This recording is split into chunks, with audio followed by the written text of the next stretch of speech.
Барлықтарыңызға сәлем достар. Бүгін мен сіздермен бір жасағаннан керемет болып шығатын печеньенің рецептісімен бөлісетін боламын. Видеоны соңына дейін қараңыздар.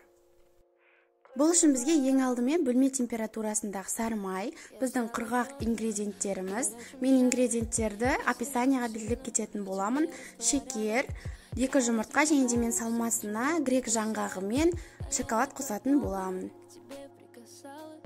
Ең алдымен сары майға шекерді қосып, оны жақсылап миксердің ең жай жылдамдығынан бастап миксерлейтін боламыз.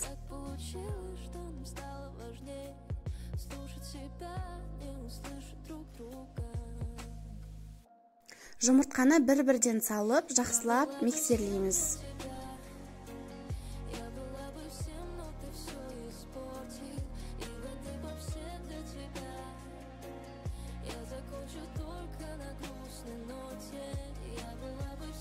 Енді осының үстіне біздің құрғақ ингредиенттерімізді жақсылап араластырып, екіге бөліп саламыз.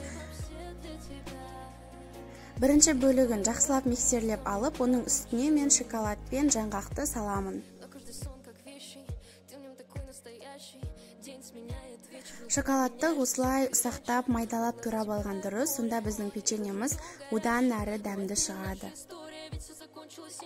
Мен құрғақ ингредиенттердің жартысын қосып болғаннан кейін осылай печеньенің салмасын салып аламын. Жақсылап араластырамыз.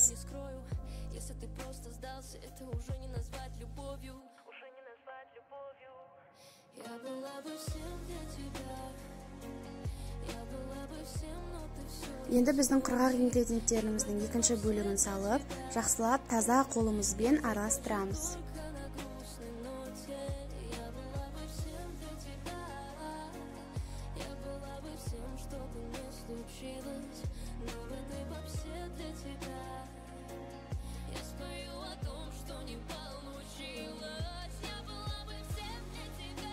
Біздің тестамыз осындай шоколадты түске енеді.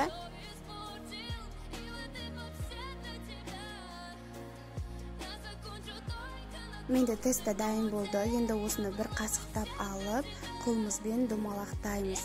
Ең бастысы печеньелердің арасы алшақ болуы керек. Алшақ болмайтын болса, онда ол піскен кезде бір-біріне жабысып қалады.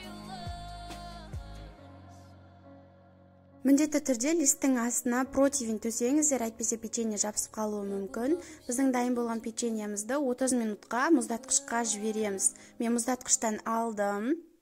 Енді осыны 180-160 градуста 20-30 минуттай пісіріп аламыз. Менде печенье дайын болды. Мен бұны қантын тағымен әсемдеп жатырмын. Абылай негізі әсемдеудің де қажеті жоқ. Өте керемет болып шығады.